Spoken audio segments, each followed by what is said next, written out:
guys, it's Sam, and today I'm going to talk about what Booktube has taught me. So this is going to be a little bit about like books and reading, but this is more just about the experience of being on Booktube, the experience of learning how to do a channel, and also the experience within the community and how those things have impacted my life outside of the Booktube and reading community. So first off, the thing that really got me thinking about this topic and what made me want to do this video was that I have learned so much about other people's experiences besides my own through reading, but also I would say even greater through the online book community. So obviously we talk about all the time the impact of reading things outside of your own experience, and that is helpful and continues to be helpful, and I would have that whether or not I was a part of the community. But Booktube specifically, and being in conversations on Twitter and on videos, has really taught me so much more through, like, I almost want to say more absorption than even necessarily me actively engaging and having a full-blown conversation. But just seeing people's threads, seeing people's experiences, seeing things that they talk about,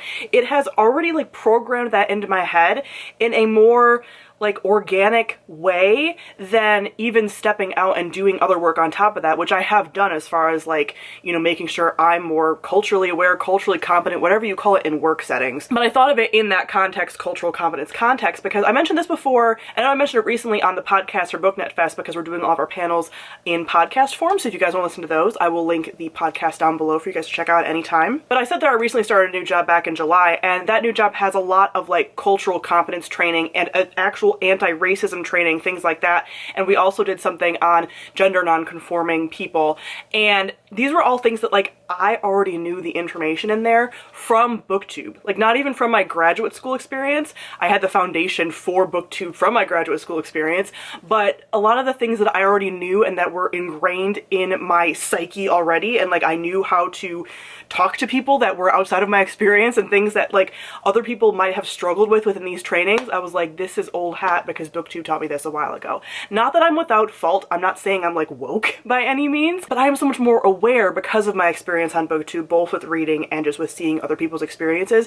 And that's one of the things that when people get like really uppity about like internet culture or being online or like kids being on their phones, the millennials and younger being on their phones, I'm like, I know so much more about like worldwide experiences and other people besides myself than the generations before me that didn't have access to other people in an international way like I do. And my community happens to be Booktube, so that's where I've learned the most from that. Number two was kind of an obvious one, but a thing that like I don't think of until I sit down and like almost write out a resume of my new skills, but the technology stuff that I have learned from Booktube is actually pretty astounding. Like, it's so old hat now that I can edit videos, that I can edit photos a bit. I mean, I don't do a lot of photo editing because I don't post on Instagram a ton, as much as I would love to, and I've like actively tried. It's just not my like medium, but I know how to edit video, and even if my videos are like pretty simple, the general public doesn't know how to do that. I have a camera that's like kind of complicated. I know basically nothing about it, so still my skill level on like a camera level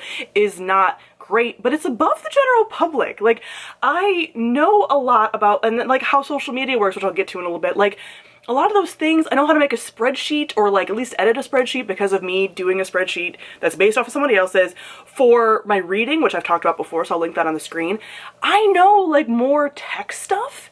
I know about lighting. Like I have these lights that I wouldn't know about if it wasn't for Booktube. So I have a lot of like tech things and video making stuff and stuff about sound, even though I haven't really like, I still say caveats because to an expert in these things, I am like not at all. But to the general public, I know a lot more about this stuff than I think a lot of our creator selves give ourselves credit for. The third thing is how to build a brand / marketing. And people get very kind of like, ugh, about this topic, but when I say build a brand, I'm not saying building a fake brand. Like, yes, there are plenty of people that do have a brand that's like very different from their real life personality, but I believe if you've met me, that my real life personality is this. Like, my brand is my personality. However, like, branding for that does still like take some effort, but I know how to do that. Like, you guys know what my aesthetic is. I think right now you could type down below like what my aesthetic is and my like brand, and I think most people would get it pretty accurate. I'd say that my brand on here is mostly adult fantasy, but like fantasy in general. I wear a lot of black, I'm into like witchy shit, and I'm into plants and like forests and stuff. So my branding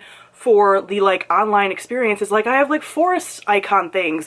Plants are part of my Patreon, like tiers and stuff. Like I talk about a lot of that stuff online because I know that's part of what people like me talking about. And again, it's not as formulaic as that. Like I'm not giving it that much thought, but that's what I'm saying. Like it's a subconscious thing that like I now know how to do from just years of doing it, that other people, like that's a thing that you have to learn. Like that's a thing when you're first getting a booktube, that you kind of decide like a little bit of what your brand is going to be, even if it is around your personality. Like there's some thought that goes into that.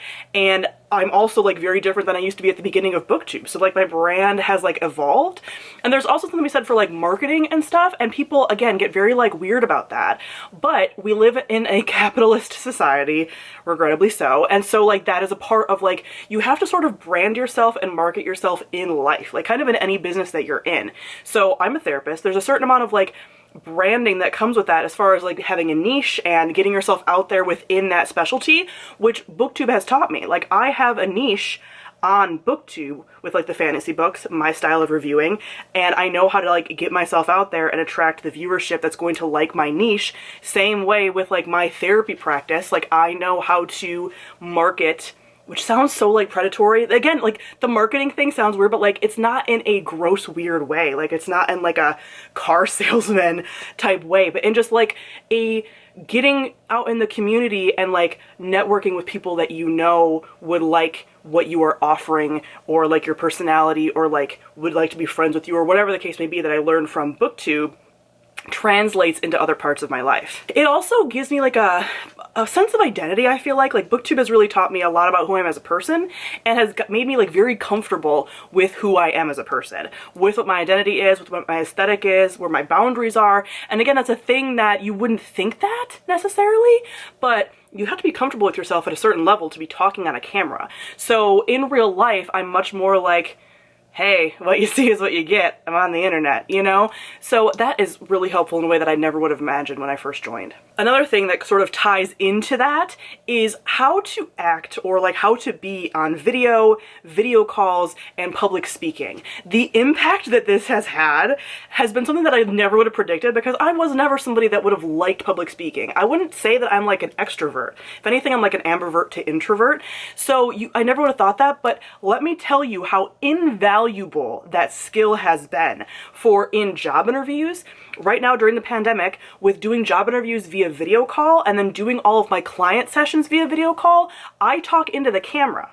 Other people like don't have that skill of knowing to do that. Like when I'm looking at a camera or I'm looking at my computer, I talk into the lens. That gives the implication, again, subconsciously I do this, and that gives the implication to people that I'm looking them in the eye, even though you can't look people in the eye like through camera. So for video calls, interviews, and like, again, therapy sessions, that makes people feel so much better, because there's not that weird, like you're looking at each other on the screen. Like we have more of that connection that has helped me immensely with interviews, helped immensely with my therapy practice. And then as far as public speaking, not only has this helped, but I do BookNet Fest. I publicly speak at BookNet Fest. We've done podcasts. I've done podcasts individually, not related to BookNet Fest. And that helps me so much more doing like professional things. There are very few parts of adult life where you don't have to do public speaking ever. Very few jobs that have that not be at least a possibility, or have to talk even like a meeting or something.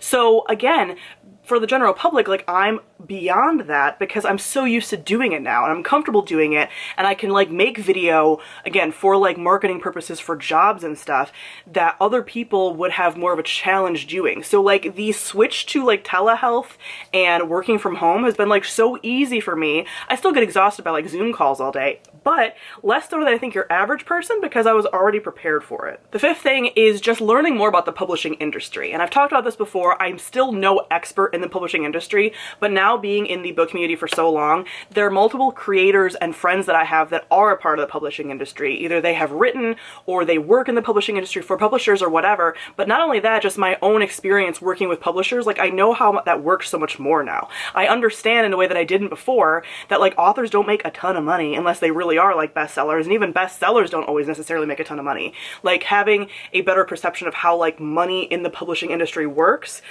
and just like how the process of the publishing industry works, how long it takes to get things. Like I have less buyer frustration and just like, you know, not understanding like release schedules and stuff now that I've been in this so long.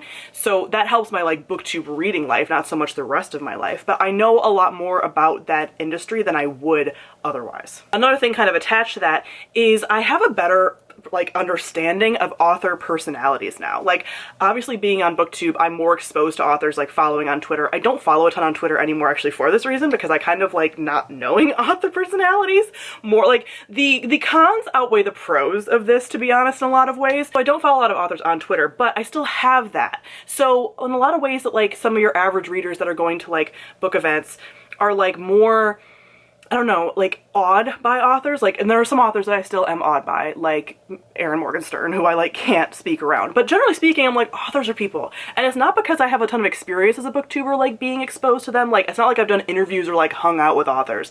I am definitely not that like cool, but I also don't really have the desire to, because I'm like, they're people. Like just the going to book events over the last like number of years, talking to authors just like at book events and things like that, has made it so I'm like, oh, like they're not celebrities to me, like they're not like gods, you know, it's not like this, they can do no wrong. So when things get like shattered because an author like messes up, there's still a few people that I'm like, oh, I'd be really upset. But generally speaking, I'm like, that's a person. That's a person doing a dumb thing. And I kind of like that I have that sort of separation between myself and authors and not like looking up to them like they have no faults, because I think that's a really kind of messed up way to look at other humans. And lastly, to wrap it up, I've obviously learned how to prioritize my reading. As an adult with an adult job, I was in graduate school for a lot of like my booktube career. I've been in very intense, emotionally draining jobs. I would not be reading if it weren't for booktube, and booktube at this point has taught me how to read like more and prioritize it even when I have really stressful jobs. And that's something that is beneficial to me, because reading is such like a self-care thing that if I didn't have that, I'd be like bummed that I wasn't reading, but I'd also be like, I don't know how. But at this point, I've taught myself how. There's other people that talk about it on booktube. There's just like the motivation to be like a creator and like to talk to other people, and it's like a social outlet. So prioritizing reading has been a thing that booktube has taught me that I never would have expected, and I would have never expected to read as much as I do either. So that is all the things that booktube has taught me. Comment down below, let me know if you have a hobby, or if you're on booktube, or if you're a creator, and what that has taught you that you weren't expecting in the rest of your life. So thank you all for watching, and I'll see all of you guys soon. Bye.